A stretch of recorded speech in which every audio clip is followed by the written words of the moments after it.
శ్రీ శ్రీ పరమహంస యోగానంద గారి మానవుడి నిత్యాన్వేషణ రోజువారీ జీవితంలో భగవంతుణ్ణి అనుభవంలోకి తెచ్చుకోవడం మీద ప్రసంగాల వ్యాసాల కూర్పులోని 18వ ప్రసంగం స్నేహం చేయడం అనే దివ్య కళ. ఈ ఉపన్యాసం సెల్ఫ్ రియలైజేషన్ ఫెలోషిప్ ప్రథమ ఆలయం ఎన్సినిటస్, కాలిఫోర్నియాలో 22 జనవరి 1939 శ్రీ శ్రీ పరమహంస యోగానంద గారిచే ఇవ్వబడింది. స్నేహం చేయడం అనే దివ్యమైన కళ. మానవుల పట్ల తన ప్రేమను చూపించాలనే భగవంతుడి కోరికను మనుషులు వ్యక్తం చేసే రీతుల్లో అత్యున్నతమైనది స్నేహం.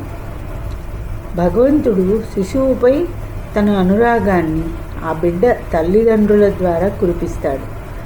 బిడ్డ పట్ల ప్రేమ సహజంగా వారిలో కలుగుతుంది.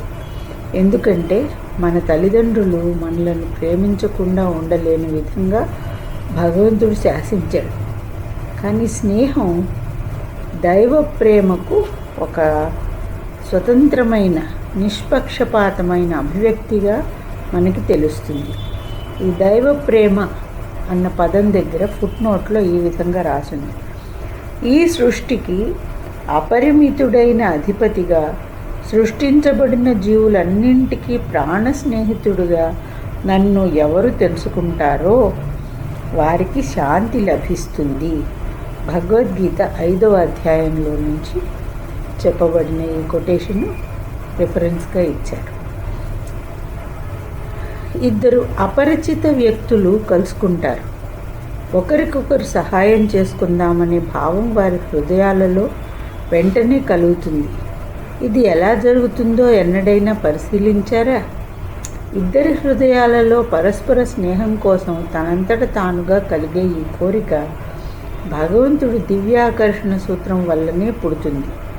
పూర్వజన్మల్లో ఒకరికొకరు అనేక పర్యాయాలు చేసుకున్న స్నేహపూర్వక సహాయాలు క్రమక్రమంగా వారిలో ఒక కర్మబంధాన్ని ఏర్పరచడం వల్ల అది ఈ జన్మలో ఒకరి పట్ల ఒకరికి అనివార్యమైన ఆకర్షణ కలిగిస్తుంది. స్వార్థపరత్వం వల్ల కానీ, స్త్రీ పురుష సంబంధమైన ఆకర్షణ వల్ల కానీ కలుషితం కానంత వరకు ఈ ప్రవృత్తి నిర్మలంగా ఉంటుంది. కానీ తరచుగా ఇది కలుషితమవుతుంది.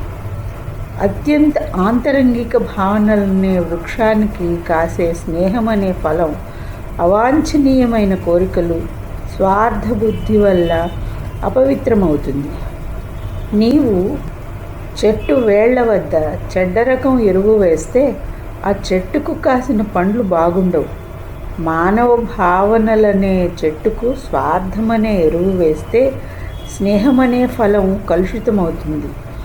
ఒక వ్యక్తి ధనాన్ని కానీ పలుకుబడిని కానీ చూసి అవి నీకు ఉపయోగించవచ్చునని అతని పట్ల ఆసక్తి చూపితే అది స్నేహం కాదు.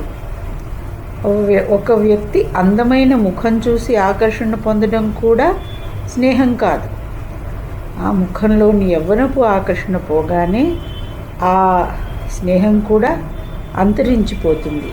పూర్వజన్మ స్నేహాలను వృద్ధి చేసుకోండి. స్నేహం సర్వత్రా లభ్యం కాదన్నది వాస్తవమే. కొందరు వ్యక్తులను రోజు చూస్తున్నా వారిని గురించి తెలుసుకో. కొందరిని చూడగానే ఎప్పటి నుంచో తెలిసినట్లు అనిపిస్తుంది. లోపల నుంచి వచ్చే ఆ సూచనను గ్రహించటం నేర్చుకోవాలి. ఎక్కడ ఉన్నా శ్రద్ధగా గమనించండి. మీ కళ్ళు తెరిచి చూడండి. ఎవరి పట్లనైనా దివ్యాకర్షణ కలిగితే వారితో స్నేహం చేయండి. ఎందుకంటే వారు ఏదో పూర్వజన్మలో మీ స్నేహితులై ఉంటారు. మనకు పూర్వజన్మలలో స్నేహితులై ఉండి ఆ స్నేహం ఇంకా పరిపూర్ణం కాని వ్యక్తులు చాలామంది ఉంటారు. తాత్కాలిక పరిచయమైన ఇసుకలో పునాదులు తవ్వుకోవడం కంటే ఇదివరకే ఉన్న పునాదుల మీద నిర్మించుకోవడం మంచిది. తనకు చాలామంది స్నేహితులు ఉన్నారనుకోవడం సులభమే. వారు ఏదైనా తనకు హాని కలిగించే పని చేసినప్పుడు మాత్రం తీవ్రమైన నిరాశ కలుగుతుంది. స్నేహితులను ఎంచుకోవడంలో చాలామంది పొరపాట్లు చేస్తారు. ఎందుకంటే పైకి కనిపించే రూపం చూసి వారు భ్రమపడతారు.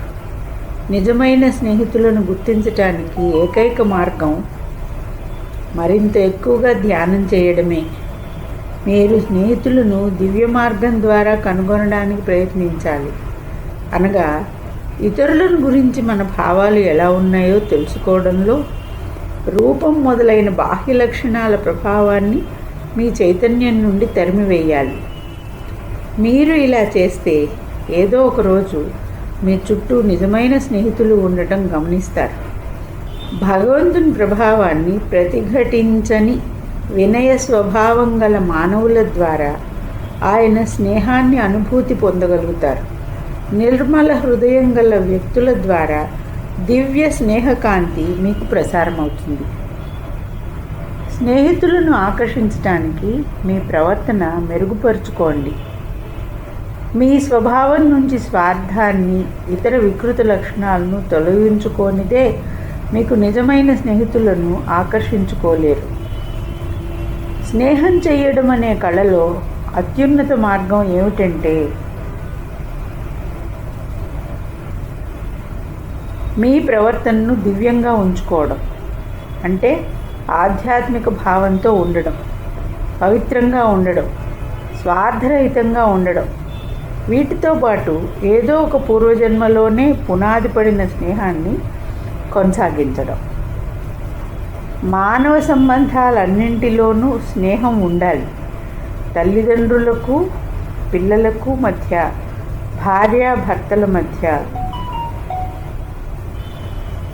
పురుషులకు పురుషులకు మధ్య, స్త్రీలకు స్త్రీలకు మధ్య, స్త్రీ పురుషుల మధ్య, అన్ని బాంధవ్యాల్లో స్నేహం ఉండాలి. మీకు ఇతరులతో స్నేహం చేయాలనే కోరిక కలిగిందంటే మీరు భగవత్ సాన్నిధ్యాన్ని అనుభవిస్తున్నారన్నమాట. స్నేహం అనేది దైవీ ప్రవృత్తి. భగవంతుడు తన మానవ సంతానాన్ని తల్లిదండ్రుల రూపంలోనూ ఇతర బంధువుల రూపంలోనూ ప్రేమించడంతో తృప్తి చెందడు. హృదయపూర్వకంగా బేషరతైన ప్రేమను వ్యక్తం చేసే అవకాశాలు మనకి కల్పించటానికి ఆయన స్నేహితుల రూపంలో వస్తాడు. మానవ సహజమైన లోపాలు తొలగిపోయి మీ జీవితంలో దివ్య లక్షణాలు ఎంత ఎక్కువగా చోటు చేసుకుంటాయో అంత ఎక్కువ మంది స్నేహితులవుతారు. యేసుక్రీస్తు, బుద్ధుడు, శ్రీకృష్ణుడు అందరి పట్ల స్నేహంతో ఉండలేదా? వారిలాగా ఉండాలంటే ఇతరుల పట్ల మీ ప్రేమలో పరిపూర్ణత సాధించాలి. మీ స్నేహం నిజమైనదని ఇతరులకు నమ్మకం కలిగించగలిగినప్పుడు కాలక్రమంలో ఎదురయ్యే పరీక్షలు, కలిగే అనుభవాల ద్వారా ఒక వ్యక్తి మిమ్మల్ని హృదయపూర్వకంగా అభిమానిస్తున్నట్లు మీకు నమ్మకం కలిగి, ప్రతిఫలాపేక్షతో కాక దివ్యమైన స్నేహభావంతో మీరు ఆ వ్యక్తిని కూడా అదే విధంగా అభిమానిస్తున్నప్పుడు ఆ సంబంధంలో భగవంతుని ప్రతిబింబం కనిపిస్తుంది. భగవంతుడిలాగా మీరు కూడా అందరి పట్ల స్నేహంతో ఉండండి. మీ స్నేహాన్ని ఒక వ్యక్తితోనే ముడిపడి ఉండనీయకండి. క్రమక్రమంగా ఈ దివ్య బాంధవ్యాన్ని ఉత్తమ ఆశయాలు గల వ్యక్తులందరితోనూ ఏర్పరచుకోండి. చెడు స్వభావం కలిగిన వ్యక్తితో స్నేహం చేయాలని ప్రయత్నిస్తే మీకు నిరాశే మిగులుతుంది. మొదట నిజమైన మంచివారితో స్నేహం చేయండి. తర్వాత ఇతరుల పట్ల స్నేహంతో ఉంటూ చివరికి అందరి పట్ల స్నేహభావాన్ని పెంచుకోండి. నేను అందరికీ మిత్రుణ్ణి, నా శత్రువులకు కూడా అని చెప్పే స్థితి రావాలి. తనను సిలువ వేస్తున్న వారి పట్ల కూడా యేసుకు స్నేహభావమే ఉంది. నీ శత్రువులను ప్రేమించు, నిన్ను శపించిన వారిని ఆశీర్వదించు, నిన్ను ద్వేషించే వారికి మంచి చెయ్యి, నీ మీద దౌర్జన్యం చేసి బాధించిన వారి కోసం ప్రార్థించు. మత్తయి 5:44 బైబిల్ అని తాను చెప్పిన బోధనలను తానే దృష్టాంతంగా నిలిచాడు యేసు. నిజమైన స్నేహం దివ్య ప్రేమే. ఎందుకంటే అది షరతులు లేనిది, సత్యమైనది, శాశ్వతమైనది. ఈ ఆదర్శాన్ని ఎమర్సన్ ఒక వ్యాసంలో అందంగా వ్యక్తం చేశారు. ఆ వ్యాసం పేరు కాండక్ట్ ఆఫ్ లైఫ్ బిహేవియర్. మన ఇద్దరి మధ్య సత్యం ఎల్లకాలం నిలిచి ఉండాలి. మన మిత్రునితో మనం చేసుకోగల అత్యున్నత ఒప్పందం ఇదే. నేను అతన్ని కలుసుకోవడం కానీ, అతనితో మాట్లాడడం కానీ, అతనికి వ్రాయడం కానీ చెయ్యనక్కర్లేదు. మా స్నేహాన్ని బలపరుచుకోవడానికి బహుమతులు మొదలైనవి పంపుకోనక్కర్లేదు. నా పైన నాకెంత నమ్మకం ఉందో అతని పైన కూడా అంత నమ్మకం ఉంది. అతను ఏమి చేసినా సరైనదే చేస్తాడు అని ఇంకొక వ్యక్తిని గురించి అనుకోగలగడం, చెప్పగలగడం ఎంతో గొప్ప విషయం. అపార్థం చేసుకుంటాడనే సంకోచం లేకుండా స్నేహితునితో మీరు స్వేచ్ఛగా మాట్లాడవచ్చు. కానీ ఒకరిపై ఒకరు పెత్తనం చేసే స్వభావం ఏమాత్రం ఉన్నా స్నేహం వృద్ధి చెందదు. స్వేచ్ఛ, ఆధ్యాత్మిక సమానత్వం ఆధారంగా స్నేహాన్ని నిర్మించుకోగలం. అందుచేత మీరు అందరినీ ఆ దివ్య కాంతిలో, ప్రతి వ్యక్తి భగవంతుడు ప్రతిరూపం అనే భావనతో చూడాలి. మీరు ఎవరి పట్లనైనా తప్పుగా ప్రవర్తిస్తే ఆ వ్యక్తితో ఎన్నటికీ స్నేహం చేయలేరు. స్నేహితులు లేకుండానే చాలామంది జీవితమంతా గడుపుతారు. వారు ఆ విధంగా ఎలా ఉంటారో నాకు అర్థం కాదు. నిజమైన స్నేహితులు ఎప్పుడూ మనను అపార్థం చేసుకోరు. చేసుకున్నా అది తాత్కాలికమే. ఇతరులు ఎవరైనా మీ నమ్మకాన్ని దుర్వినియోగం చేసినా ఇతరుల నుంచి మీరు ఏం ఆశిస్తున్నారో ఆ విధంగా ప్రేమను, సానుభూతిని వారి పట్ల చూపించండి. కానీ ఆ వ్యక్తులు ఇంకా ద్వేషంతో ప్రవర్తిస్తూ మీరు స్నేహంతో చాచిన చేతిపై కొడుతూ ఉంటే ఆ చేతిని కొంతకాలం వెనక్కి తీసుకోవడం మంచిది. విశ్వవ్యాప్త స్నేహం ఇంట్లోనే ప్రారంభం కావాలి. స్నేహం మీ ఇంట్లోనే ప్రారంభం కావాలి. మీ కుటుంబంలో ఒక వ్యక్తి మీతో ఎక్కువ సామరస్యంగా ఉంటే ఆ వ్యక్తితో ముందుగా స్నేహం చేయండి. తర్వాత మీ పరిచయస్తులలో మీకున్న ఆదర్శాలు గల ఒక వ్యక్తి తారసపడితే ఆ వ్యక్తితో స్నేహం చేయండి. స్వార్థపూరితం, కామపూరితమైన కోరికలను తరిమివేయండి. నిర్మలమైన స్నేహం చేయడంలో మీకు భగవంతుడి మార్గదర్శకత్వం లభిస్తుంది. మంచి వ్యక్తులతో స్నేహం చేయండి. మీరు ఎక్కువగా ధ్యానం చేసిన కొద్దీ పూర్వజన్మ స్నేహితులను ఎక్కువగా గుర్తిస్తారు. మరోసారి స్నేహితులు కాబోయే స్నేహితుల నిద్రాణమైన స్మృతులను మేల్కొల్పుతుంది. ఇక్కడ ఈ నిద్రాణమైన స్మృతులు అనే వాక్యం దగ్గర ఫుట్ నోట్లో on coming to the new land America అనే కవిత నుండి, ఇది శ్రీ శ్రీ పరమహంస యోగానంద గారు రాసిన సాంగ్స్ ఆఫ్ ద సోల్ అనే కవితా సంకలనంలోనిది. అధిచేతన దృశ్యంలోని అనేక మందిని నేను తర్వాత కలుసుకున్నాను.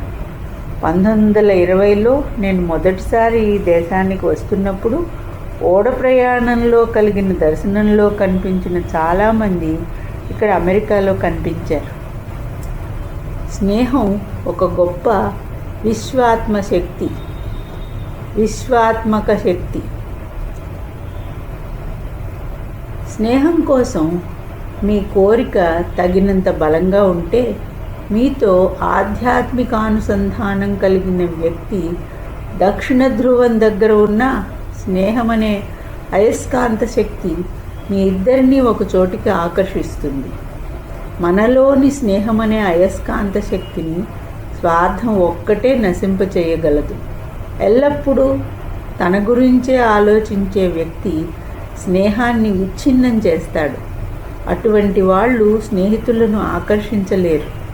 ఎందుకంటే వాళ్ళు విస్తృతులై జీవితంలోని మంచిని స్వీకరించలేరు. మీరు ఇతరులను ప్రేమించడం ఎలాగో నేర్చుకుని తర్వాత అందరికీ ఆ రకమైన ప్రేమను పంచి ఇవ్వడానికే భగవంతుడు మీకు ఒక కుటుంబాన్ని ఇచ్చాడు. మనం వ్యక్తులను కేవలం మానవ బాంధవ్యాలలో ప్రేమించకుండా మానవ రూపాలనే ముసుగులన్నింటి వెనుకనున్న భగవత్ స్వరూపమైన ప్రేమనే ప్రేమించడం మనకు బోధించటానికే మనం ప్రేమించే వ్యక్తులను మృత్యువు వల్ల ఇతర కారణాల వల్ల మనకు దూరం చేయడం జరిగింది.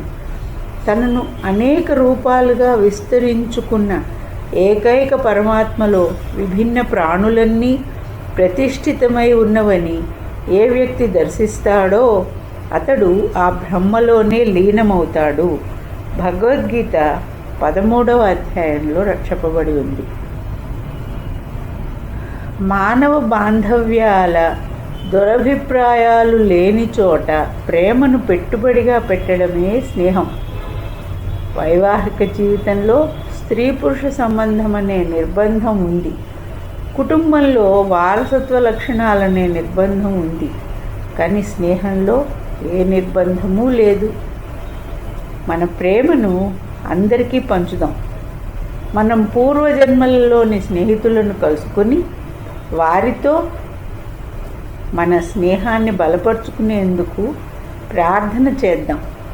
అప్పుడు మనకు భగవత్ ప్రేమను అర్థం చేసుకుని దానికి పాత్రులు అయ్యే శక్తి వస్తుంది. భగవత్ సంతానం అందరితోనూ స్నేహభావం ద్వారా ఐక్యమైతే తప్ప భగవంతునితో ఐక్యం కాలేము. నాకు అపరిచితులెవరూ లేరు. ఎంతటి మహదానంద స్థితి! ఎదుటివాడు ఎంత శత్రుత్వంతో ఉన్నా నేను స్నేహితుణ్ణి కాననే భావన నాలో కలిగించలేడు. ఆ జాగృతి కలిగినప్పుడు మీరు అందరినీ ప్రేమిస్తారు. అందరూ మీ తండ్రి అయిన భగవంతుని సంతానమే అని గ్రహిస్తారు.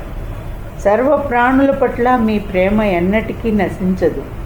మీ స్నేహితుల ప్రేమలో భగవంతుని దివ్య ప్రేమను సాక్షాత్కరింప చేసుకునే వరకు అది ఇంకా అభివృద్ధి చెందుతుంది. స్నేహం చేయడం అనే దివ్య కళ అనే ప్రసంగం ఇంతటితో సమాప్తం.